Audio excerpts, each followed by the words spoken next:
Bismillahirrahmanirrahim. Assalamu alaikum. Today's our topic is DNA as a genetic material. इस topic में आज हम ये देखेंगे कि डीएनए वो मटेरियल है जो तमाम लिविंग ऑर्गेनिज्म में ट्रांसफ़र होता है और अपने कैरेक्टर्स लेकर पेरेंट से ऑफस्प्रिंग में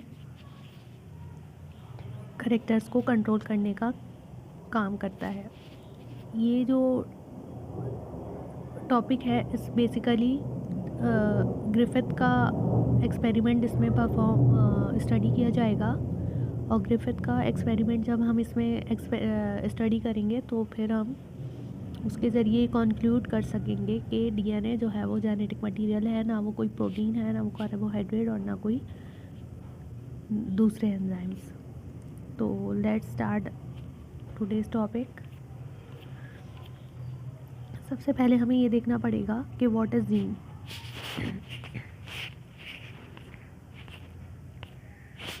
कि जीन क्या है। जीन देखने के लिए हमें जीन जो है बेसिकली ये डीएनए का स्ट्रक्चर है, डबल हेलिकल स्ट्रक्चर है। ये वॉटसन एंड क्रिक ने 1953 में प्रपोज किया था। ये भी डीएनए का स्ट्रक्चर है। ये डीएनए में मौजूद क्रोमोसोम है। इनके ऊपर आपको जो बैंड दिख रहे हैं वो जीन्स के बैंड हैं। और ये देखें इसके अंदर ये जो देखिए जो कैट आपको नज़र आ रही है, ये कैट जो है इसमें एग्स जो जीन्स हैं उनमें ख़राबी होने की वजह से इसका जो आपको एक आँख है वो डिफरेंट नज़र आ रही है और दूसरी आँख जो है वो डिफरेंट नज़र आ रही है। एक आँख बहुत छोटी है और एक आँख जो है बहुत बड़ी नज़र आ रही है। और यहाँ पे जो इसकी बॉडी है वो भी नॉर्मल नहीं है। हम दो तीन चीज़ें डीएनए से रिलेटेड हैं वो डिस्कस कर लेते हैं कि जीन्स क्या होते हैं। जो हेरिडिटी का जो फिज़िकल और फंक्शनल यूनिट होता है, जो फिज़िकली भी अपने आप को अपेयर करवाता है और फंक्शनली भी किसी भी लिविंग ऑर्गेनिज्म में अपने आप को अपेयर करवाता है एक जनरेशन से दूसरी जनरेशन में, उसको हम कहते हैं जीन। अब यहाँ पे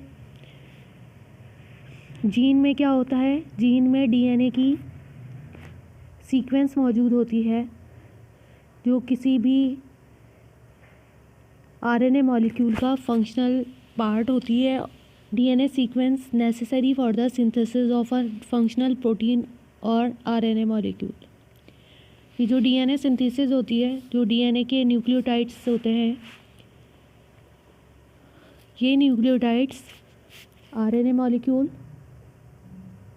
जिससे प्रोटीन बनती है, आरएनए मॉलिक्यूल जो है वो मैसेंजर आरएनए मॉलिक्यूल जो डीएनए बनाता है ट्रांसक्रिप्शन के प्रोसेस में, उस ट्रांसक्रिप्शन के प्रोसेस में डीएनए के अंदर न्यूक्लियोटाइड की सीक्वेंस होती है, जीन्स की सीक्वेंस होती है जो आरएनए मॉलिक्यूल में ट्रांसफ़र होती है। और आरएनए मॉलिक्यूल उस सीक्वेंस को कन्वर्ट करता है फंक्शनल प्रोटीन में। उससे मुख्तलिफ़ प्रोटीन बनती हैं, उससे मुख्तलिफ़ एंजाइम्स बनते हैं, उससे मुख्तलिफ़ ऑर्गन्स बनते हैं। और ये जो करैक्टर्स हैं ये एक जनरेशन से दूसरी जनरेशन में ट्रांसफ़र होते हैं। ये आपको मुख्तलिफ़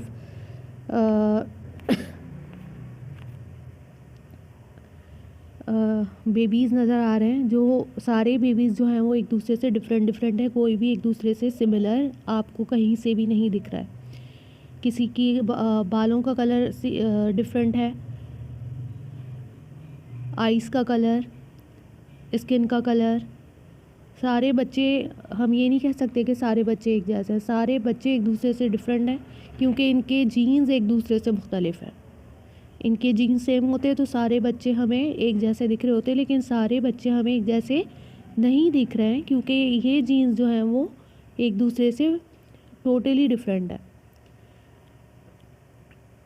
जीन्स को सबसे पहले जीन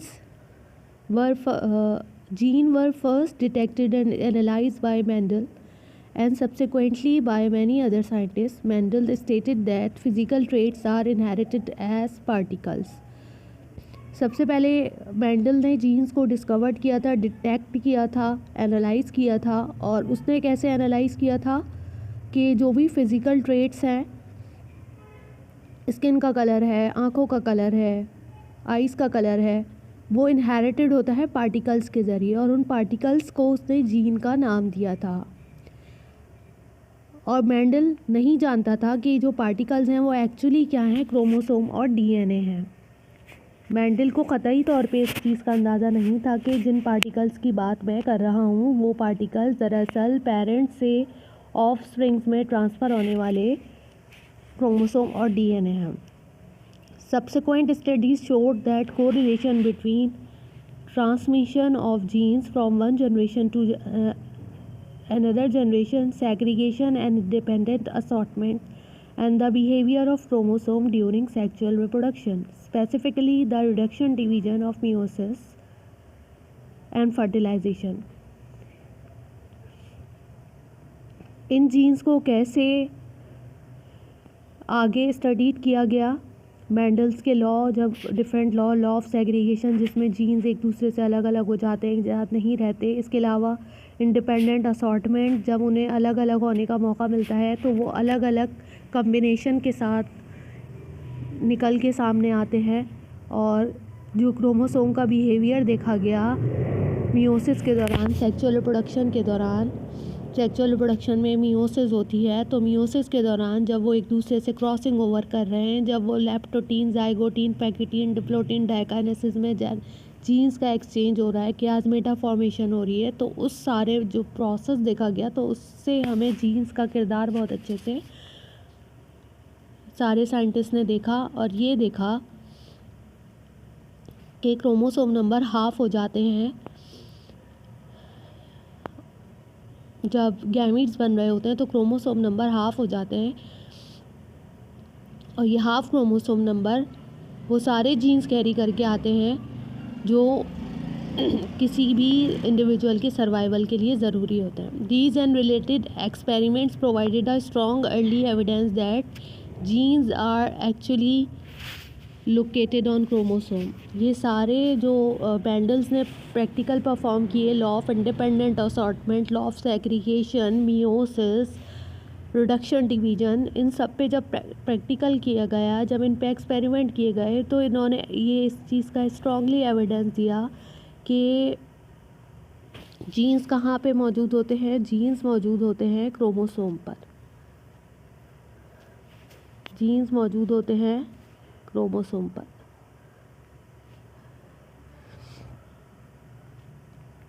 और जब ये क्रोमोसोम एक जनरेशन से दूसरी जनरेशन में ट्रांसफ़र होता है तो ये जीन्स, क्रोमोसोम अपने साथ जीन्स लेकर उस जनरेशन में ट्रांसफ़र हो जाते हैं।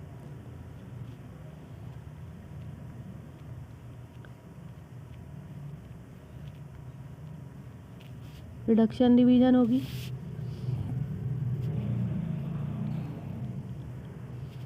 ये दो हैं, गैमीट्स में एक एक क्रोमोसोम चला जाएगा, रिडक्शन, डिवीजन होगी। तो इसका मतलब है इनके ऊपर जो जीन्स हैं यहाँ पे आ जाएंगे इनके ऊपर, और ये रिडक्शन डिवीजन होने से पहले क्रॉसिंग ओवर होगी, जीन्स का तबादला होगा, अच्छे जीन्स जो हैं वो ट्रांसफ़र होंगे। कोशिश की जाएगी कि जो अच्छे करैक्टर्स हैं वो ट्रांसफ़र हो जाएं, और फिर ये गैमीट्स पे जाएंगे। और फिर ये गैमीट्स, अगर ये मेल गैमीट है तो फिर ये किसी फीमेल गैमीट के साथ जाके फर्टिलाइज होने के बाद नंबर ऑफ क्रोमोसोम क्या हो जाएगा, रीस्टोर हो जाएगा, 2n हो जाएगी। अभी n है तो फिर ये n + n क्या हो जाएगा, 2n हो जाएगा। और इसमें आधे जीन्स जो हैं वो फीमेल से आ रहे हैं और आधे जीन्स जो है मेल से आ रहे हैं, और पूरा एक जीन्स का होमोलोगस क्रोमोसोम यहाँ पे फॉर्म हो जाएंगे। जो जीन यहाँ पे मौजूद है वही जीन मेल पार्टनर की तरफ से इसी मुकाम पे, इसी जगह पे लोकेट हुआ होगा। ये चीज़ें हम आहिस्ता आहिस्ता डिटेल में पढ़ेंगे।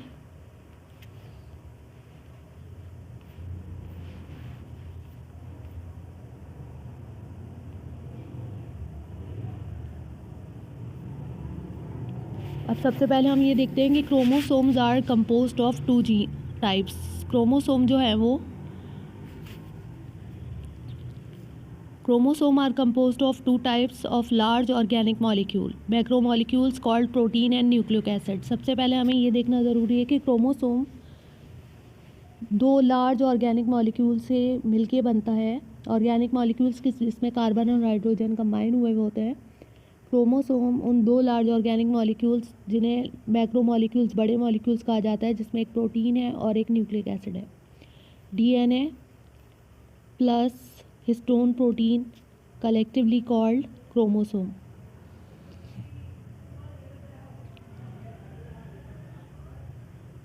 न्यूक्लिक एसिड 2 टाइप के होते हैं, एक होता है डीएनए और एक होता है आरएनए। न्यूक्लिक एसिड कितने टाइप के हैं? यहाँ पे न्यूक्लिक एसिड की बात की है। एसिड होता है बेसिकली ये, नेगेटिव चार्ज होता है इसके ऊपर। एक होता है डीऑक्सी राइबो न्यूक्लिक एसिड और एक होता है राइबोज न्यूक्लिक एसिड। 5 कार्बन वाली शक्कर होती है राइबोज, जिसमें अगर एक ऑक्सीजन मौजूद नहीं है तो डीऑक्सी हो जाता है, और अगर पूरी ऑक्सीजन मौजूद है तो राइबोज होगा। For many years there was considerable disagreement among scientists as to which of these macromolecules carries genetic information। बहुत अरसे तक लोगों को पता ही नहीं चल सका कि इनमें से जेनेटिक इन्फॉर्मेशन को कैरी कौन करता है, या क्या ये मॉलिक्यूल्स हैं जो जेनेटिक मटेरियल को अपने साथ इनहेरेंट करवाते हैं पेरेंट्स से ऑफस्प्रिंग्स में। बेसिकली आरएनए भी नहीं करवाता है, डीएनए मॉलिक्यूल है जो जेनेटिक मटेरियल को कैरी करता है अपने पास। तो लोगों को नहीं पता था, साइंटिस्ट को नहीं पता था। साइंटिस्ट को कब पता चला?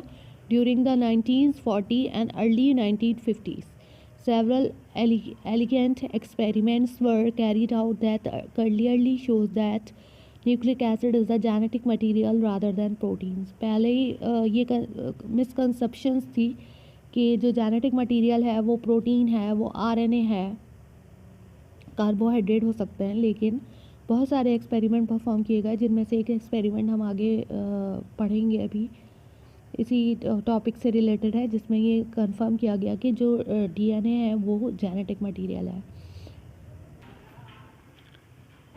डीएनए जो है वो जेनेटिक मटेरियल है, इस बात को साबित करने के लिए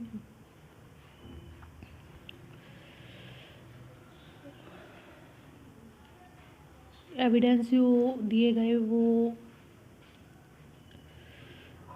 पब्लिश्ड हुए O T Avery, MacLeod and C M McCarty की सरबराही में पब्लिश्ड हुए 1944 में। और इस बात से ये साबित उन्होंने ये किया कि जेनेटिक मटेरियल जो है वो डीएनए है, कोई किसी किस्म का आरएनए नहीं है और किसी किस्म की प्रोटीन जेनेटिक मटेरियल की ट्रांसफॉर्मेशन में इन्वॉल्व। इसने ये डेमोन्स्ट्रेट किया कि डीएनए जो होता है वो ट्रांसफॉर्म कर देता है बैक्टीरिया को वायरुलेंट फॉर्म में। अगर कोई बैक्टीरिया वायरुलेंट नहीं है लेकिन नॉन वायरुलेंट है, लेकिन because of the presence of DNA it becomes converted into virulent form. तो उन्होंने क्या डेमोन्स्ट्रेट किया? They demonstrated that the component of the cell responsible for the phenomena of transformation in the bacterium diplococcus pneumoniae in DNA, इस DNA diplococcus भी बाज़ जगहों पे diplococcus है, बाज़ जगहों पे स्ट्रेप्टोकोकस नमूनियाए है। स्ट्रेप्टोकोकस नमूनियाए या डिप्लोकोकस नमूनियाए की 2 फॉर्म होती हैं, एक होती है वायरुलेंट और एक होती है नॉन वायरुलेंट। तो अगर नॉन वायरुलेंट जो है वो वायरुलेंट फॉर्म में कन्वर्ट हो जाता है डीएनए होता है। वायरुलेंट का मतलब होता है हार्मफुल और नॉन वायरुलेंट का मतलब होता है नॉन हार्मफुल। यानी कि बैक्टीरिया जो नमूनिया कॉज करें वो वायरुलेंट होते हैं और ऐसे बैक्टीरिया जो नमूनिया कॉज ना करें वो नॉन वायरुलेंट होता है। इस सिलसिले में सबसे पहले हम यहाँ देखेंगे Griffith experiment. Griffith experiment, the phenomena of transformation was first discovered by Frederick Griffith in 1928। ये ट्रांसफॉर्मेशन का जो फिनोमेना है वो सबसे पहले डिस्कवर्ड किया था फ्रेडरिक ग्रिफिथ ने 1928 में। और उन्होंने क्या किया? नीमोकोकाई like all other living organisms, exhibit genetic variability that can be exhibited with different phenotype. The two phenotypes characteristics of isomorphic in the two phenotypes characteristics of importance in Griffith experiment. जो नीमोकोकाई हैं वो उनकी जो phenotype है अपने आप को जैसे और ऑर्गेनिज्म में डिफरेंट फिनोटाइप्स होती हैं, इसी तरह से जो नमूनियाएँ हैं स्ट्रेप्टोकोकस या डिप्लोकोकस नमूनियाएँ उनका भी फिनोटाइप या फिजिकल अपीयरेंस एक दूसरे से डिफरेंट होती है. प्रेजेंस और absence of a surrounding polysaccharide capsule and एक तो फिनोटाइप कैसे होगी कि या तो प्रेजेंस होगी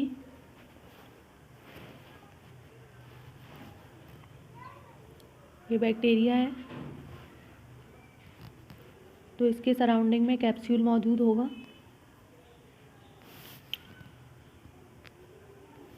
या फिर सराउंडिंग में बैक्टीरिया कैप्सूल मौजूद नहीं होगा. एक फिनोटाइप जिसमें कैप्सूल मौजूद होगा उसे हम कहते हैं स्मूथ और जिसमें नहीं होगा उसे हम कहेंगे रफ. एक होता है स्मूथ सरफेस बैक्टीरिया और एक होता है rough surface bacteria. Rough surface because of the absence of capsule around cell wall and the smooth because of the presence of capsules around cell wall. दो फिनोटाइप्स हैं इसके, एक फिनोटाइप ये और एक फिनोटाइप ये. दूसरा क्या फ़र्क है? The type of capsule that is the specific molecular composition of the polysaccharide present in the capsule. दोनों की मॉलिक्यूलर कंपोजिशन डिफरेंट हो, इस तरह से भी इनका फिनोटाइप जो है वो अलग अलग हो सकता है.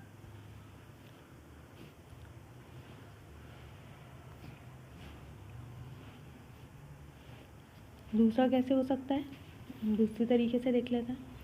देखें ये आपको बहुत ज़बरदस्त तरीके से ये मैं आपको एक्सप्लेन कर दूंगी जिससे आपके सारे कॉन्सेप्ट जो हैं वो क्लियर हो जाएंगे. अब क्या लिख रहे हैं, ये स्मूथ है और ये रफ सरफेस है.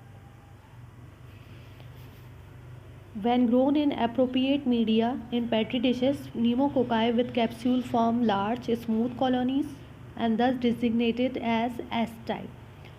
जब कैप्सूल वाले जिनके सराउंडिंग में कैप्सूल मौजूद था उनको पेट्री डिश में ग्रो कराया तो उन्होंने लार्ज कॉलोनीज फॉर्म करी तो हमने उनको क्या कह दिया, एस टाइप या स्मूथ.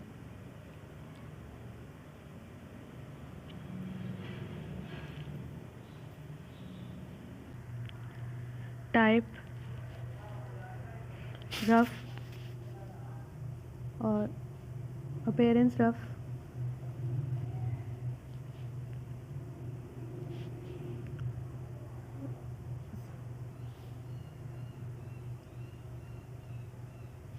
जो रफ टाइप होगी वो इस रफ अपीयरेंस होगी उसकी, जो रफ होगी वो अपीयरेंस उसकी रफ होगी, उसका साइज़ भी स्मॉल होगा, उसमें कैप्सूल एब्सेंट होगा, वो नॉन वायरुलेंट होगी.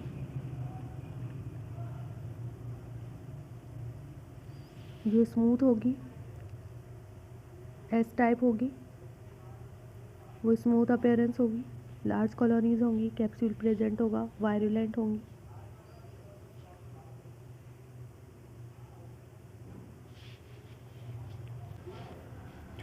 ग्रिफिथ के एक्सपेरिमेंट में सबसे अहम पॉइंट क्या था कि उसने दो टाइप के बैक्टीरिया लिए, एक बीमारी कॉज करने वाले और एक बीमारी कॉज ना करने वाले. जो आर टाइप था उनको इंजेक्शन में ले लिया और जो एस टाइप थे उनको इंजेक्शन में ले लिया. जब आर टाइप को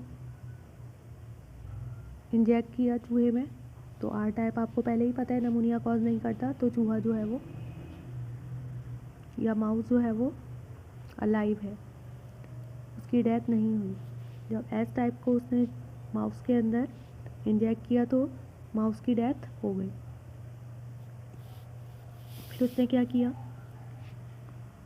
उसने एस टाइप को हीट से किल्ड, एस टाइप जो बैक्टीरिया थे उनको हीट प्रोवाइड की और हीट प्रोवाइड करने के बाद उनको माउस के अंदर इंजेक्ट किया। जब हीट प्रोवाइड करने के बाद उनको माउस में इंजेक्ट किया तो चूहा रायते के जो बीमारी का पैदा करने वाले एस टाइप के बैक्टीरिया हैं, जब उनको हीट प्रोवाइड की जाएगी,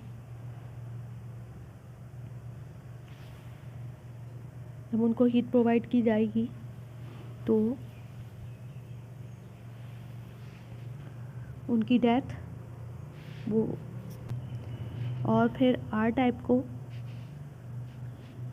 फिर उसने क्या किया, ग्रिफिथ ने आर टाइप बैक्टीरिया लिए, एक इंजेक्शन में आर टाइप बैक्टीरिया ले लिए, लेकिन उनको हीट से किल नहीं किया। वो एज इट इज़ है, नेचुरल वे में मौजूद हैं वो आर टाइप के नॉन वायरुलेंट बैक्टीरिया। और फिर उसने लिए heat killed S type bacteria. फिर उसने क्या लिए, वो वाले बैक्टीरिया जो हीट से किल्ड कर चुका है, जिनकी वजह से चूहा या माउस जो है वो अपनी ज़िंदगी बड़ी आसानी से गुजार रहा है, क्योंकि जो एस टाइप है उनको हीट से किल्ड किया जा चुका है। तो जब वो हीट से किल्ड हो गए तो वो चूहे में भी अमोनिया कॉज नहीं कर रहे और न जो चूहा है वो ज़िंदा है। तो यही वाले बैक्टीरिया लिए जिनको हीट से किल्ड किया हुआ है, ये वाले बैक्टीरिया लिए प्लस ये वाले बैक्टीरिया लिए, इन दोनों को प्लस कर दिया और प्लस करने के बाद इसे चूहे के अंदर इंजेक्ट किया। तो चूहे के अंदर इंजेक्ट करने के बाद देखें, टाइप आर तो ऑलरेडी बीमारी कॉज नहीं करती है, और एस टाइप जो है वो हीट से किल्ड हो चुके हैं। हम दोनों का रिजल्ट देख चुके हैं कि जब हीट किल्ड एस टाइप जो है वो चूहे के अंदर इंजेक्ट किया तो चूहा ज़िंदा है, और आर टाइप से तो ऑलरेडी चूहा जो है वो नॉन वायरुलेंट है, तो वो चूहा ज़िंदा है। और जो वायरुलेंट है उसकी जो पैथोजेनिसिटी है वो हीट की वजह से किल्ड हो चुकी है, तो यहाँ पे भी माउस जो है वो अलाइव है। लेकिन अब इन्होंने क्या किया कि जब इसने दोनों को प्लस किया और प्लस करने के बाद चूहे के अंदर इंजेक्ट किया तो चूहे की डेथ हो गई। अब ये सारा एक्सपेरिमेंट हुआ, ये ग्रिफिथ के लिए बड़ा अनएक्सपेक्टेड था। वो तो ये समझ रहा था कि चूहा जो है वो ज़िंदा रहेगा।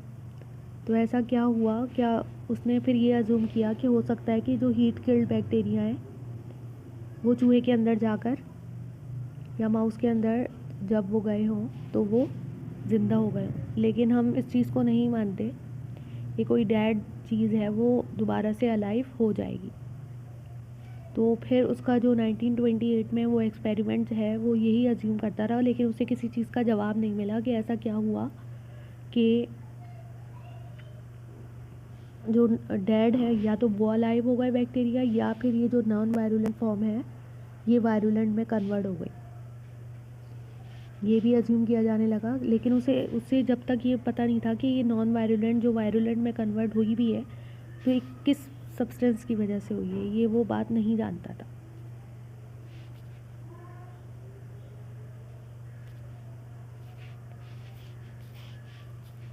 फिर अब थोड़ा सा इसका डिस्क्रिप्शन देख लेते हैं। Griffith unexpected discovery was that if he injected heat killed type 3S pneumococci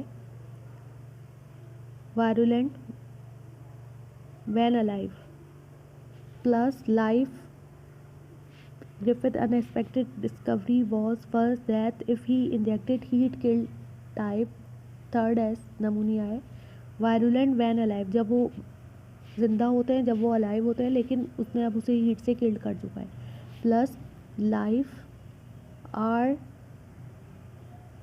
type 2R, वही वाली बात है डिस्क्रिप्शन में लिखी हुई है, pneumoniae non virulent into mice, many of the mice died. ये बात क्लियर हो चुकी है।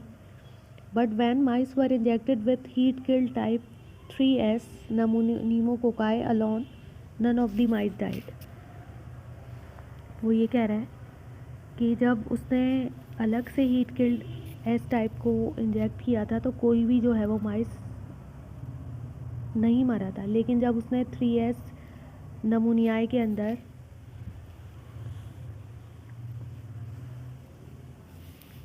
प्लस कर दिया नॉन वायरुलेंट अलाइव को, तो जो माइस हैं उनकी बहुत सारे माइसिस की डेथ जो है वो हो गई। Thus, the transformation of non-virulent type 2R cells to virulent type 3S cell cannot be explained by mutation। तो ये बात कहने की कि जो R टाइप है वो S टाइप में कन्वर्ट हो गई because of the presence of mutation. ये चीज़ हम नहीं बता सकते कि म्यूटेशन हुई भी है या नहीं हुई है, कोई ख़राब। Rather, some components of that type 3S cells, the transforming principles must convert living type 2R to, बस वही वाली बात जो मैं समझा चुकी हूँ आपको, यहाँ पे डिस्क्रिप्शन में लिखी हुई है कि या तो एस टाइप जो है वो जो डेड हुई हुई है, हीट से डेड हुई हुई है, वो अलाइव हो गई, या फिर जो आर टाइप है वो एस टाइप में कन्वर्ट हो गई। या तो जो हीट से किल्ड हुई हुई है वो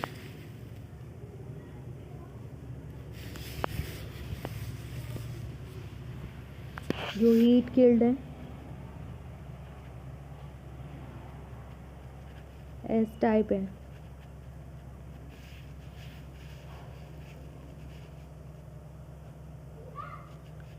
वो आर टाइप में कन्वर्ट हो गए।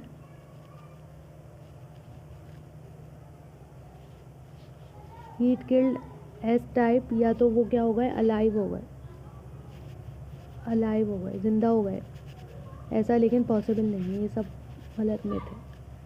या फिर हो सकता है कि जो आर टाइप है वो कन्वर्ट हो गई एस 3 टाइप में, या तो म्यूटेशन की वजह से हो गई या किस वजह से ट्रांसफॉर्म हुई, ये बात वो प्रूव नहीं कर सके कि क्या कोई प्रोटीन थी, क्या कोई आरएनए था, या कोई और कार्बोहाइड्रेट था। सब्सिक्वेंट एक्सपेरिमेंट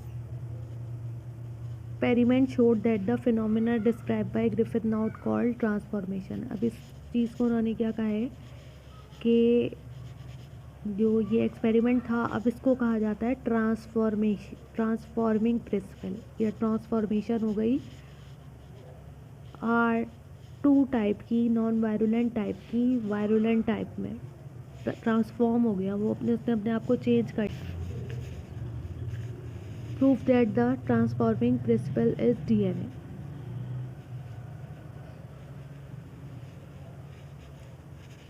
अच्छा, ये अब आपको थोड़ा सा समझा दूँ।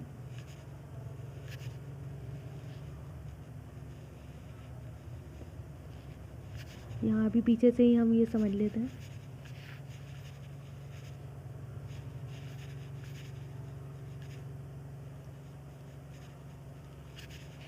देखिए,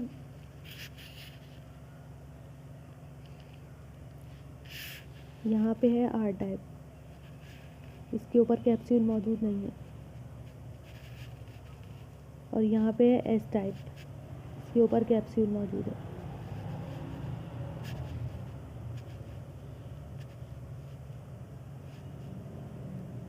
ये कैप्सूल, जब इसको हीट से किल्ड किया तो हीट से किल्ड करने की वजह से एस टाइप की हो गई डेथ, पूरा ये डेथ हो गई इसकी।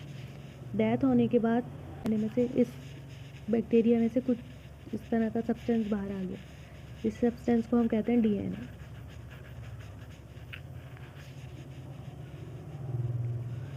ये DNA जब इस हीट किल्ड बैक्टीरिया में से बाहर आ गया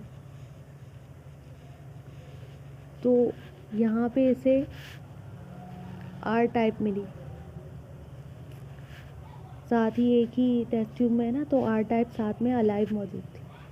तो ये यहाँ पे ट्रांसफ़र हुआ, और ट्रांसफ़र होने के बाद ये इसके अंदर ट्रांसफ़र हो गया, इसकी जो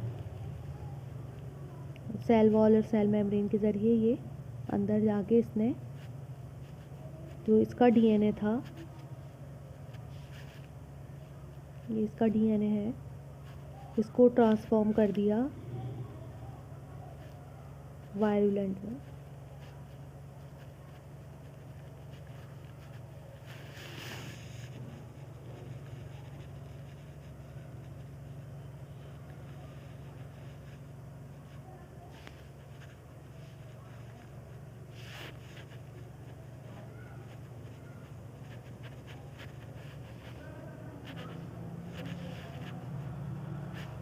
जब ये वायरुलेंट में कन्वर्ट हो गया, रफ टाइप एस टाइप में कन्वर्ट हो गई, तो आपको पता है कि एस टाइप में क्या मौजूद होता है, कैप्सूल। तो इनके पास पैथोजेनिसिटी कॉज करने के लिए क्या डेवलप हो गया, एस टाइप ने आर टाइप को एस टाइप में कन्वर्ट कर दिया। तो एस टाइप की क्या खसूसियत है कि उसके पास कैप्सूल मौजूद होता है, तो इसके सराउंडिंग में क्या हो गया, कैप्सूल आ गया। और ये कन्वर्ट हो गया, ये ट्रांसफॉर्म हो गया S3 टाइप वायरुलेंट। इसकी वजह से यहाँ पे हमें यहाँ पे माइस की डेथ होती है। आई होप आपको समझ आ गया होगा।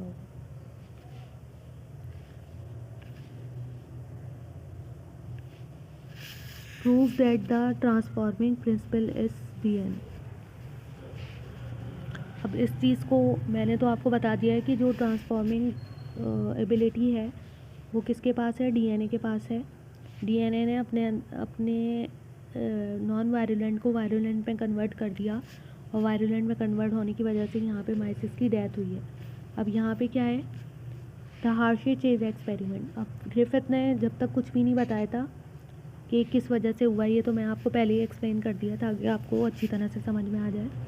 हुआ क्या कि जो उस दो और साइंटिस्ट आए, उन्होंने ये प्रूफ किया, हार्शे और चेज ने ट्रांसफॉर्मिंग एबिलिटी DNA के पास होती है, ये प्रूफ किया। इन्होंने additional direct evidence indicating that DNA is the genetic material was published in 1952 by A.D. Harshay and 1969 Nobel में इनको डी हार्शे और एम चेज ने 1952 में और बहुत सारे एडिशनल एविडेंस जो है वो प्रोवाइड किए, और ये साबित किया कि जो DNA है वो जेनेटिक मटेरियल है, और ना कोई प्रोटीन और ना कोई RNA जेनेटिक मटेरियल की ट्रांसफॉर्मेशन में इन्वॉल्व है। These experiments showed that the genetic information of a particular bacteria virus bacteriophage T2 was present in DNA। In experiment ने ये साबित किया कि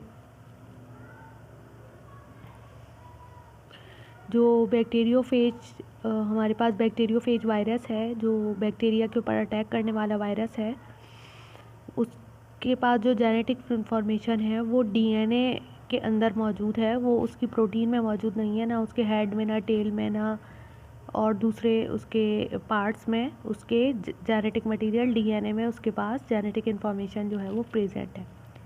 T2 phases infect the E coli bacteria. जो मैंने अभी आपको बताया कि जो फेज होते हैं, बैक्टीरियोफेज होते हैं, वो ऐसे वायरसेस होते हैं जो बैक्टीरिया के ऊपर अटैक करते हैं, और उनको हम नाम देते हैं T2 फेजेस का। ऐसे वायरस जो बैक्टीरिया को इन्फेक्ट करते हैं उनको फेजेस कहा जाता है, और पूरा नाम होता है बैक्टीरियोफेज, और हम इन्हें नाम दे रहे हैं T2 phases. T2 phases infect the E coli bacteria.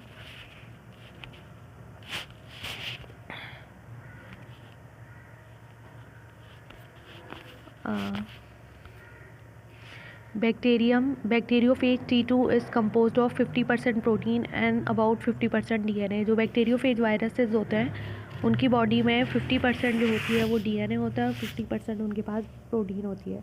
Experiments prior to 1952 had shown that all bacteriophage T2 reproduction take within the E. coli cell।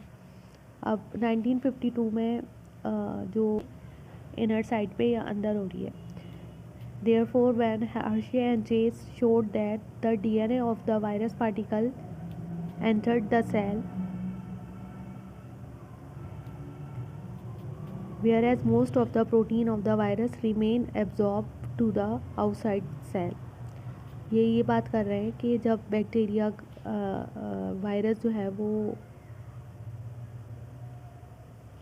Attack करता है तो DNA जो है वो सेल के अंदर चला जाता है, और जो प्रोटीन है वो सेल से बाहर ही रहता है, बैक्टीरिया के अंदर नहीं जाता। अगर हम ये बैक्टीरिया की बात करें तो जो प्रोटीन की बनी हुई टेल है, वो हेड है, सारी चीज़ें बाहर रह जाती हैं, और सिर्फ अंदर जो है वो DNA जाता है। This is strongly implied that the genetic information necessary for viral reproduction was present in DNA. ये बात इस बात को साबित करती है कि बैक्टीरिया के अंदर जो वायरस बन रहा है वो वायरस किस वजह से बन रहा है, because of the presence of DNA. क्योंकि अगर प्रोटीन बना रही होती तो प्रोटीन तो अंदर गई नहीं है, इसका मतलब है जो चीज़ अंदर गई है वो DNA है, और DNA ही नहीं इस बैक्टीरिया के अंदर बहुत सारे वायरस जो हैं वो प्रोड्यूस किए हैं.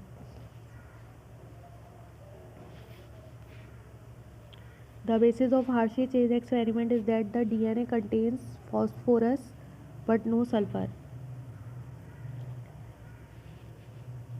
whereas protein contain sulphur but no phosphorus. इन्होंने ये बात बताई है कि जो DNA होता है इसके पास फॉस्फोरस होता है, और जो प्रोटीन होता है उसके पास सल्फ़र होता है. तो जब इन्होंने बैक्टीरिया को चेक किया, बैक्टीरिया के अंदर फॉस्फोरस तो मिला लेकिन बैक्टीरिया के अंदर इन्हें सल्फ़र नहीं मिला. तो एक बात तो ये साबित हुई कि प्रोटीन जो है वो इन्वॉल्व नहीं है. The phase DNA by growth in a medium containing the radioactive isotope of phosphorus P32 and in the place of normal isotope P31. इन्होंने क्या किया कि जो फॉस्फोरस है वो DNA के पास होता है और जो सल्फ़र है वो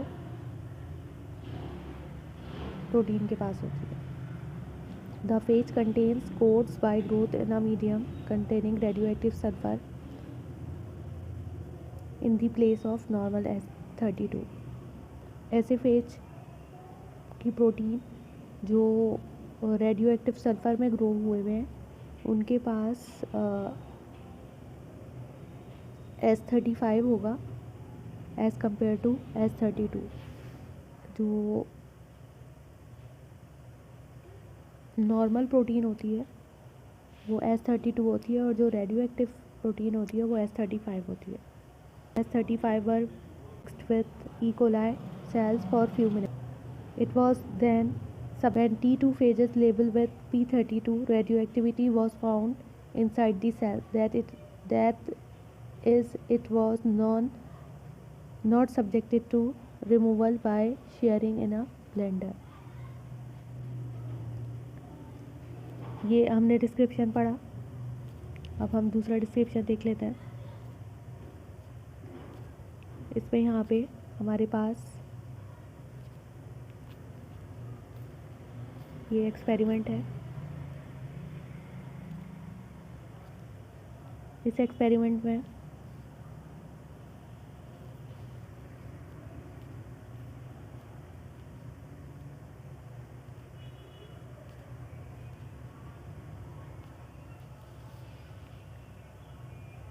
DNA है.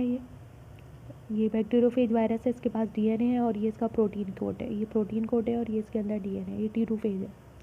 ये E. coli सेल में इन्फेक्ट हो रहा है. E. coli सेल में इन्फेक्ट होने के बाद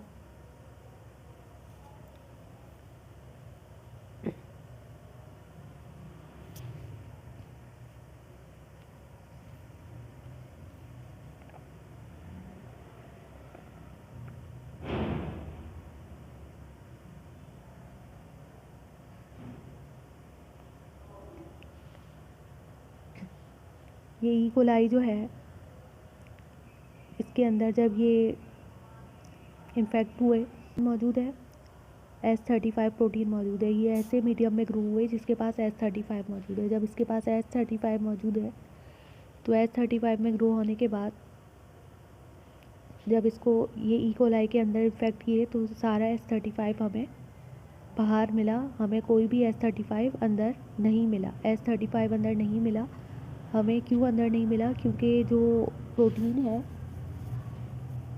वो बैक्टीरिया S35 हमें बाहर मिला, हमें अंदर नहीं मिला, क्योंकि जो प्रोटीन है वो बाहर ही रह जाती है और सिर्फ DNA जो है वो अंदर जाता है. तो प्रोटीन S35 से लेबल हुई है, DNA नहीं. देखें ये E. coli को पहले S35 से इन्होंने लेबल किया. S35 से लेबल करने के बाद जब ये लेबल हो गए तो फिर इस बैक्टीरिया के अंदर बहुत सारे बैक्टीरियोफेज जो है वो उन्होंने अपनी प्रोडक्शन कर दी। जब इस प्रोडक्शन कर दी तो उन्होंने इस बैक्टीरियल कॉलोनी को ब्लेंडर में स्पिन करवाया। स्पिन करवाने के बाद इन्होंने ब्लेंडर में जाने के बाद जो अंदर बैक्टीरियोफेज मौजूद है बहुत सारे,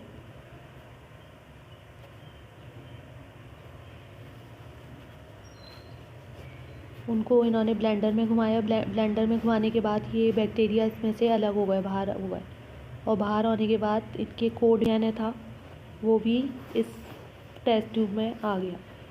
और टेस्ट ट्यूब में आ गया तो फिर इन्होंने इस टेस्ट ट्यूब के अंदर प्रोटीन और डीएनए को अलग करने के लिए सेंट्रीफ्यूज किया मुख्तलिफ स्पीड पे। तो इन्हें एक ख़ास स्पीड पे यहाँ पे पैलेट में प्रोटीन नहीं थी, S35 प्रोटीन नहीं थी, वो 3 प्रोटीन होती है, non radio active level protein होती है। अगर S35 जो है वो बैक्टीरियोफेज बनाने में अहम किरदार अदा कर रहा होता तो इनकी जो प्रोटीन है उसमें S35 होता।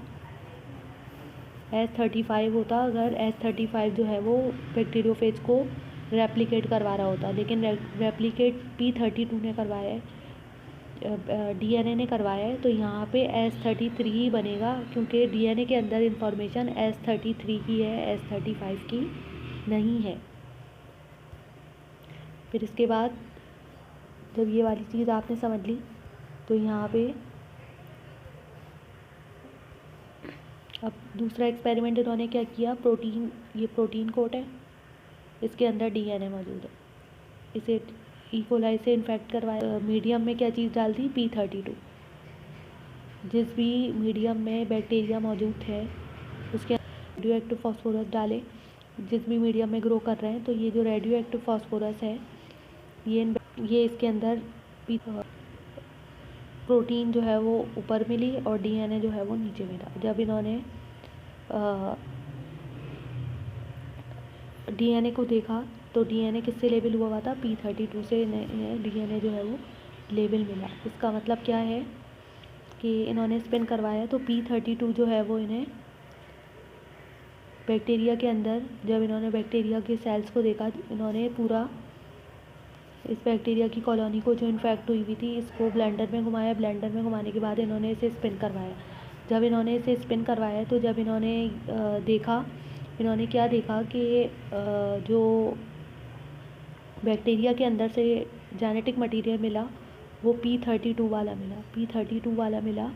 जो P32 वाला जो डीएनए है वो फेज की रिप्रोडक्शन में इन्वॉल्व है। यहाँ पे जो P32 यहाँ से मिला है इसका मतलब क्या है कि ये P32 जो है, ये जो जेनेटिक मटेरियल है, यही आगे जाके बैक्टीरिया के अंदर मुख्तलिफ फेजेस बना रहा है, और जो प्रोटीन बाहर मौजूद है उसका कोई भी रोल नहीं है